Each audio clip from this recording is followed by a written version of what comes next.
Hola chicos, espero se encuentren muy bien. Hoy vamos a hablar acerca de los parámetros de control que se utilizan en la industria, así como la definición de estos. Los parámetros de control son datos dentro de nuestro proceso que deben ser tomados o son medidos para conocer diferentes aspectos dentro de nuestro proceso. Y esos datos son analizados para saber si, por ejemplo, nuestro proceso se está llevando adecuadamente, si el proceso va mal o va erróneo, y esos datos en la industria son analizados día con día, son analizados cada cierto tiempo, ya que permite evaluar la eficiencia del proceso. Por ejemplo, algo que se puede medir y que se considera un parámetro es el tiempo. Por ejemplo, el tiempo de cocción de algún producto, que pues bien ese tiempo va a interferir,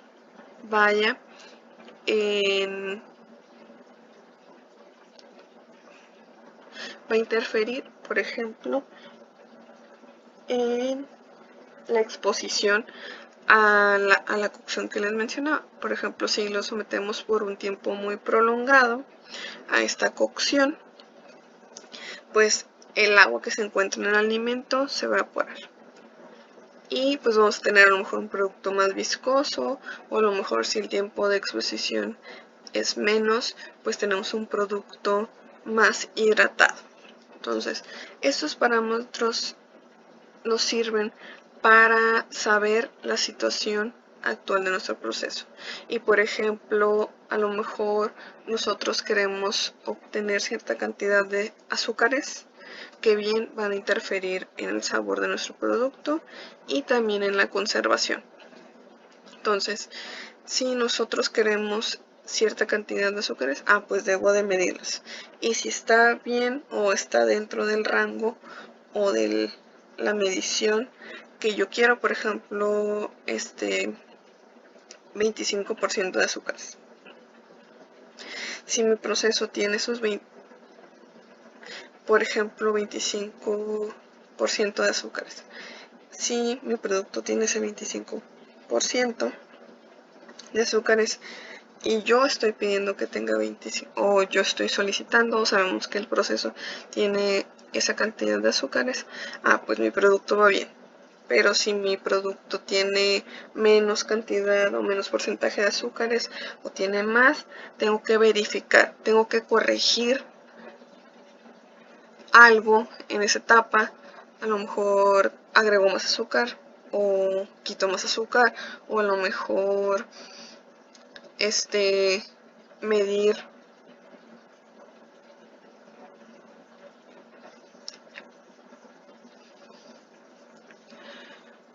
por otra parte. Uno de los parámetros importantes en la industria es la temperatura. La temperatura pues es solamente una cualidad que se refiere a la cantidad de calor que está en un cuerpo. En este caso el cuerpo sería nuestro producto, y esto es medible o puede ser medido a través de un termómetro. Industrialmente pues no voy a ir con mi termómetro ahí a medir. Si es un proceso pequeño, obviamente pues sí voy a necesitar medirlo manualmente, o por ejemplo si estoy trabajando en un comedor, yo tengo que medir la temperatura de los alimentos. Pero si estamos hablando de un proceso más industrializado, con equipos y herramientas más sofisticadas, obviamente pues no voy a necesitar de un termómetro manual. El mismo equipo cuenta con el termómetro, está colocado dentro de su estructura, y con ello puedo tener una revisión. Además existen otros equipos que por ejemplo te van almacenando datos, que tú puedes verlo en una computadora o puedes verlo en una pantalla, en la propia pantalla del equipo. Entonces eso se puede medir. Y pues es la cantidad de calor que está en mi producto. O también puede ser la temperatura que está en el ambiente. ¿Por qué es importante la temperatura? Hay varios aspectos donde se aplica la temperatura o que necesitamos saber la temperatura del lugar o del producto. Por ejemplo, en el almacenamiento. En el almacenamiento sabemos que para diferentes productos existe una temperatura ideal de almacenamiento. Por ejemplo, las frutas y las hortalizas necesitan una temperatura de refrigeración que va de 2 a 7 grados. Pero, por ejemplo, no va a ser la misma temperatura de almacenamiento para una fresa que para a lo mejor un camote. La fresa tiene mayor contenido de agua. Entonces, al tener mayor contenido de agua, debe estar en una temperatura más baja que el camote, por ejemplo. Y la temperatura obviamente juega un papel muy importante en la deshidratación o en la hidratación del producto. ¿Por qué? Porque, por ejemplo, si yo tengo una temperatura baja, también va a estar asociada con que tenga una humedad más elevada dentro de mi almacén. Y, por ejemplo, si yo tengo una temperatura más elevada, unos 30 grados centígrados, puedo provocar la deshidratación de mi producto. Entonces, debemos de revisar qué tipo de producto es y cómo lo debo de almacenar. Porque, por ejemplo, si yo coloco un producto fresco que debe estar en una temperatura de almacenamiento en una temperatura muchísimo más elevada, que sería unos 30 grados, puedo provocar la deshidratación de mi producto. Y si, por ejemplo, yo coloco sal a una temperatura de refrigeración, ese producto puede absorber humedad y, por ejemplo, en una sal yo no quiero que ese producto absorba agua, porque yo quiero mantenerlo a la temperatura, yo quiero que se mantenga en estado sólido. Entonces, esa es una. Ahora, en el proceso las temperaturas son muy importantes, sobre todo en procesos donde involucran la evaporación del agua o del agua del producto, de la fruta o de determinado alimento. Entonces, generalmente se utilizan para eliminar agua del producto. Elevamos temperaturas, obviamente temperaturas que permitan que no se eliminen a lo mejor ciertas vitaminas. Si tú quieres que se mantengan ciertas vitaminas, pues vas a evitar ciertas temperaturas y también vas a elegir una temperatura adecuada para tu producto. Por ejemplo, si voy a cocinar carne, pues si voy a procesar carne, debo de colocar una cierta temperatura. Si voy a procesar frutas para elaborar una mermelada, o si voy a hacer una salmuera, ¿qué temperaturas debo de utilizar? Y también dentro del proceso hay una ventaja del uso de las temperaturas, porque las temperaturas también me sirven para eliminar ciertos microorganismos. A lo mejor en algunos procesos quedó ahí alguno de los microorganismos que podrían afectar nuestro producto, desarrollarse, cambiar características organolépticas, por ejemplo, volverlo, si era un poco espeso, lo puede volver un poco más líquido mediante la degradación de el producto, y pues eso no lo queremos. Entonces, si yo aplico temperaturas dentro de mi proceso, también puede ayudar a la eliminación bueno, no, eliminación no, sería una palabra incorrecta de decir, sino a la muerte del microorganismo, que se provocaría por la deshidratación de la célula, liberando agua del citoplasma. Recordemos que el citoplasma de los microorganismos o de las células es casi 90% agua. Entonces, si nosotros no colocamos cierta temperatura, lo que va a hacer el microorganismo es liberar esa agua.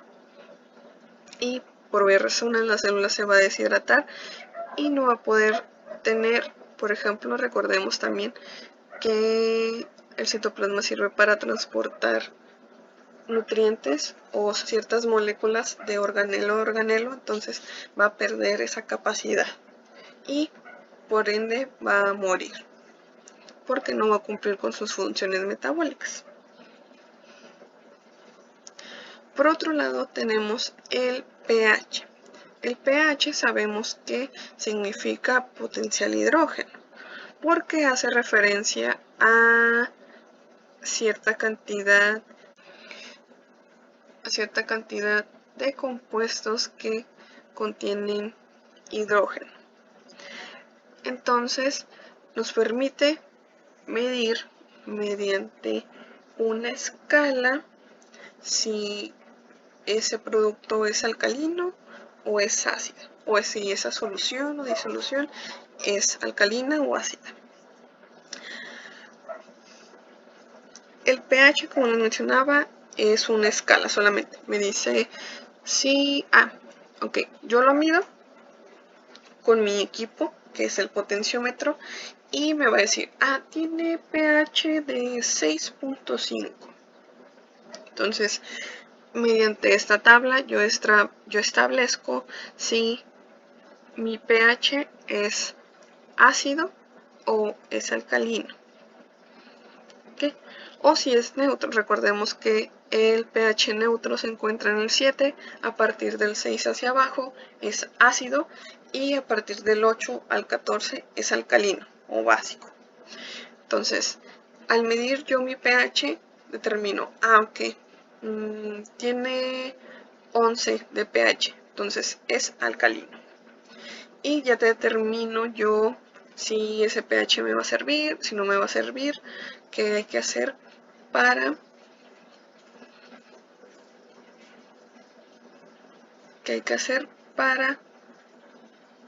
cambiar el pH, para disminuirlo, para aumentarlo, dependiendo de lo que me pida mi norma, de lo que me pida mi proceso para cambiar mi pH. Obviamente, recordemos, el pH sirve o tiene ciertas funciones que ahorita las vamos a ver.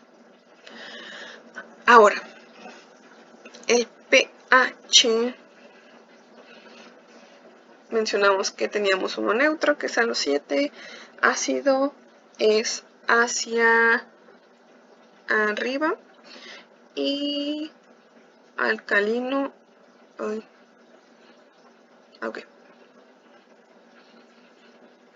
mencionábamos que el pH por abajo del 6, por abajo del 7 es ácido y por arriba del 7 es alcalino. ¿Pero a qué nos referimos, ácido o alcalino? Bueno, cuando digamos que una sustancia es ácida, es que el contenido de hidrógenos que estaba presente dentro de mi alimento era más elevado. En cambio, si los elementos que se encuentran dentro de mi alimento son de tipo hidroxilo, es alcalino o es base. Entonces, eso es lo que va a determinar si es ácido o es alcalino, dependiendo de cuántos hidroxilos, que es el OH, de que los hidroxilos se encuentren en mi alimento, y si es ácido, cuántos hidrógenos se encuentran en mi alimento.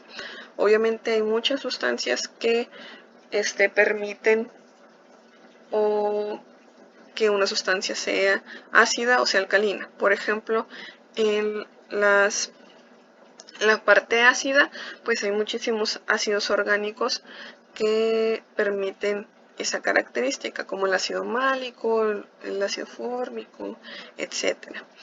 Obviamente una sustancia neutra o neutral es una sustancia que tiene un equilibrio entre esas dos, como lo es el agua.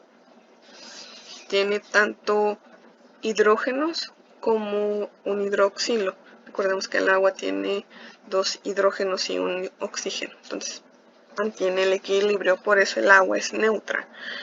Pero, por ejemplo, el limón tiene ácido cítrico, por eso se encuentra dentro de los productos ácidos o de pH ácido.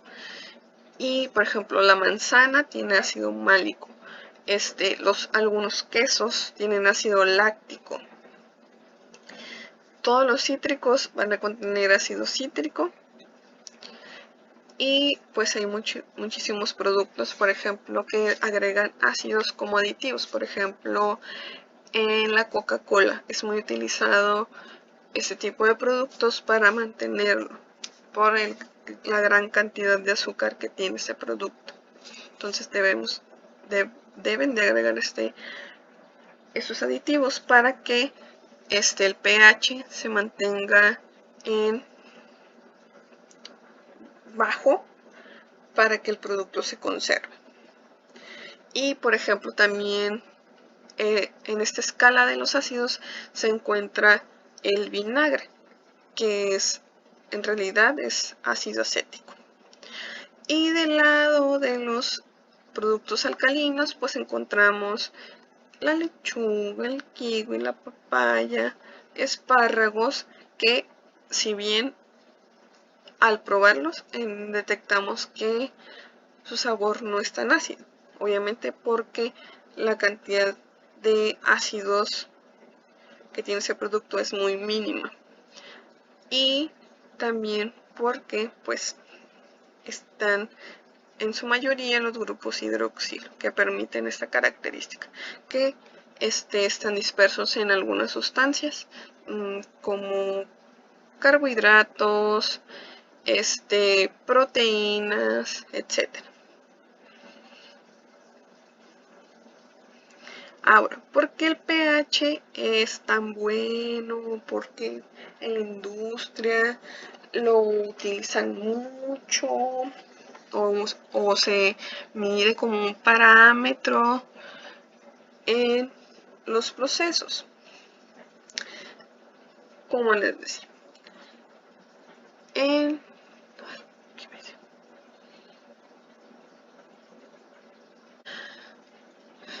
la industria es muy utilizado el agregar ácidos. ¿Por qué? Porque las células de los microorganismos son muy sensibles al pH. Entonces, si nosotros los colocamos a un pH ácido, es más fácil que los podamos controlar. Pero, ¿qué pasa con esos microorganismos? ¿Por qué se vuelven tan sensibles a los pHs bajos? Es porque la membrana que tiene los microorganismos permite, mejor dicho, la entrada y salida de sustancias. Entonces, si nosotros agregamos un ácido, por ejemplo, aquí les coloqué un ejemplo del ácido cítrico, si nosotros colocamos un ácido, ese ácido va a tener la capacidad de entrar a la membrana, entrar por la membrana del microorganismo y afectar principalmente el pH interno del microorganismo, principalmente el pH del citoplasma, que es con el primero que va a tener contacto. Entonces, si recordamos lo que acabamos de mencionar hace rato, el citoplasma es por donde pasan todas las sustancias que las células producen. los envían de un organelo a otro. Entonces, si nosotros afectamos el pH interno o el pH del citoplasma, pierde esa cualidad.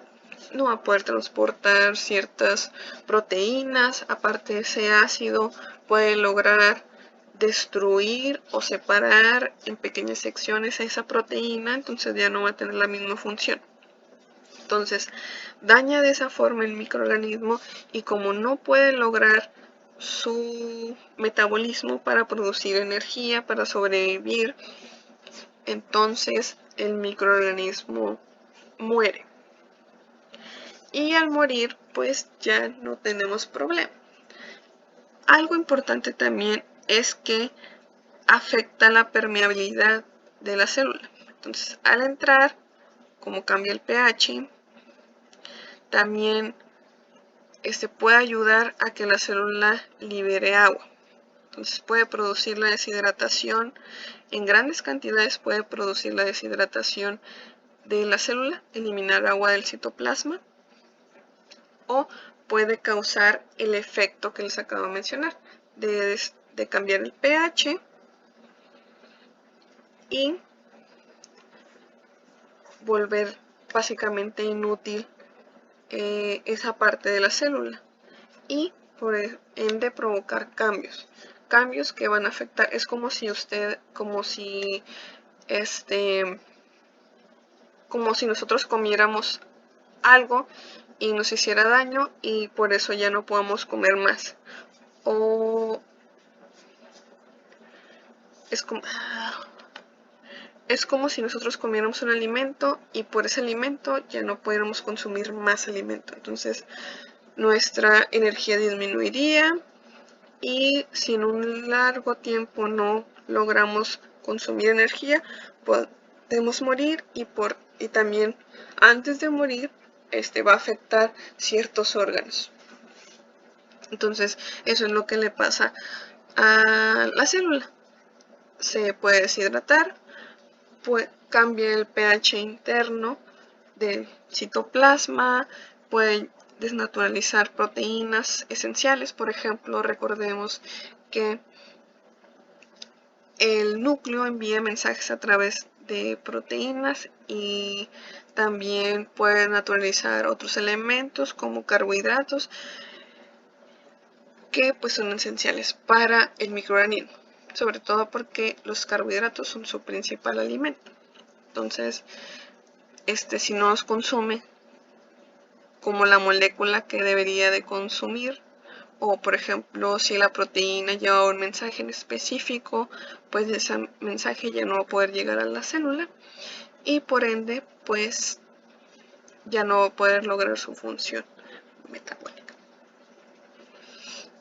Ahora, por otra parte, tenemos a los grados Brix. Los grados Brix, muchachos, es la cantidad de sólidos solubles presentes en una sustancia. ¿A qué me refiero con sólidos solubles? A sólidos que pueden disociarse o unirse con el agua. Y principalmente en las frutas o en los vegetales medimos un carbohidrato o un tipo de azúcar que se llama sacarosa.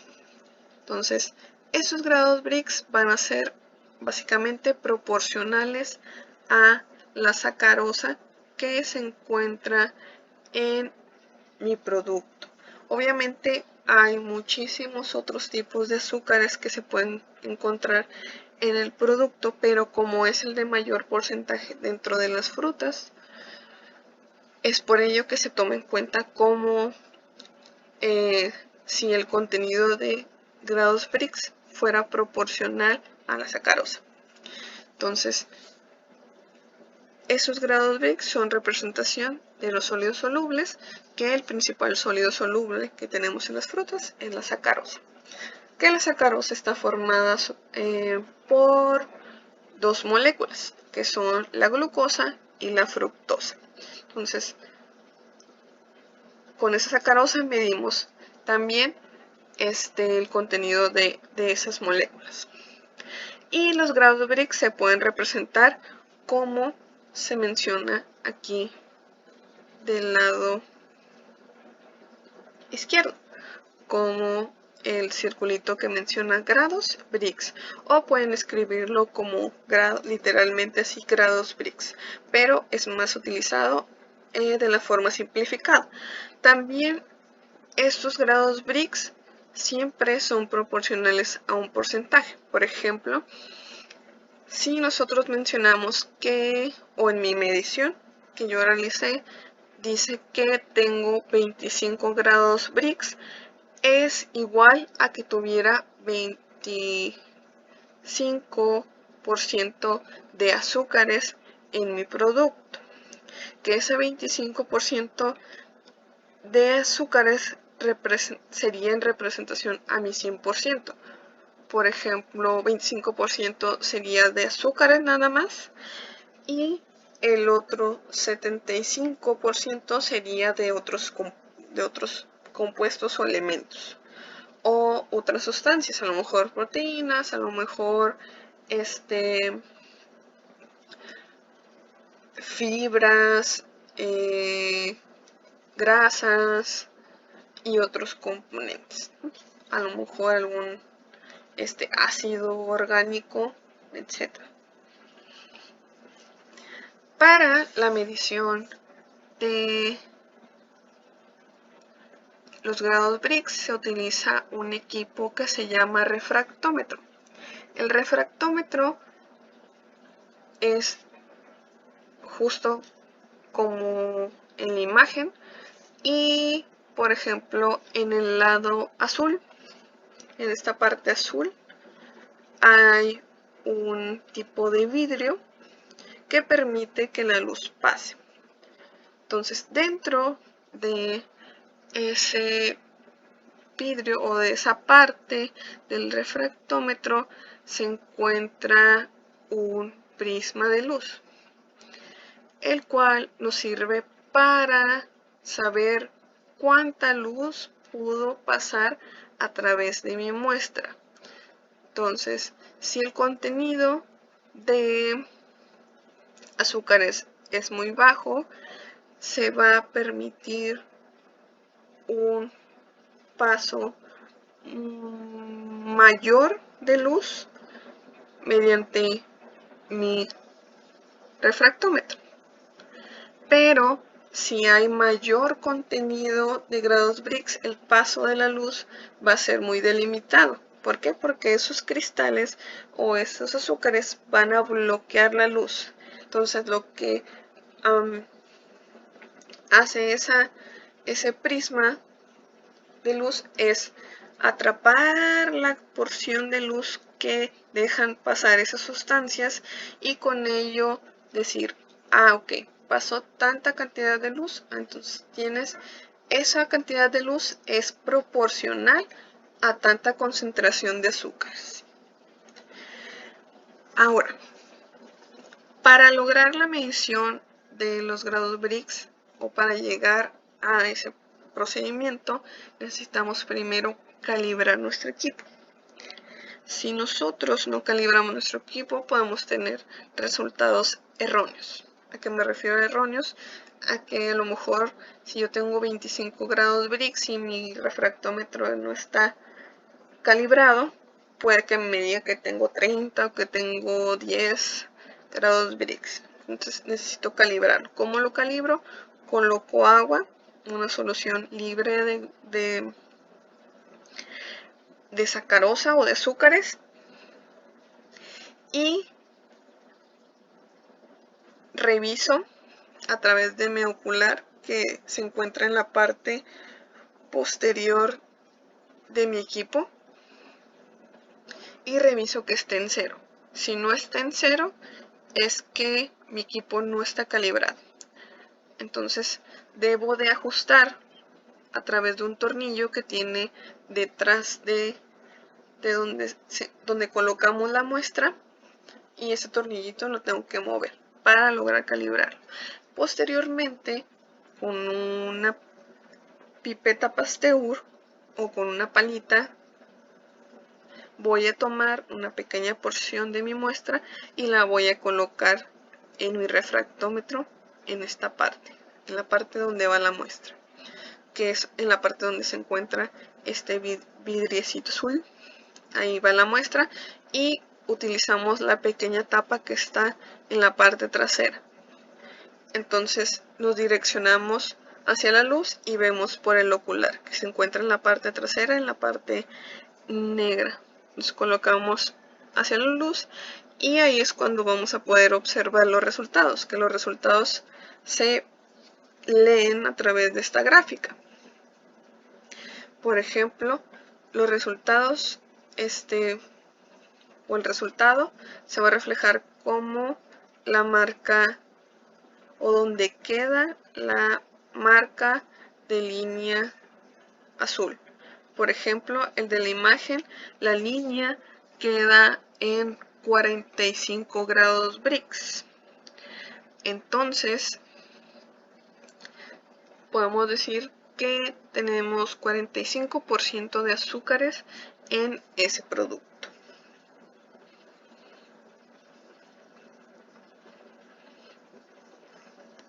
Para la medición de grados Baume, bueno, vamos a partir primero del concepto. Los grados Baume son una medida o nos mide la cantidad de sales que se encuentran en una solución o en un producto. Por ejemplo, en una salmuera. En las salmueras es muy utilizado los grados Baume. También se utiliza en la medición de vinos, ya que mediante los grados Baume podemos saber también el contenido de grados Brix a través de una ecuación, y se expresa como grados B mayúscula y E con acento.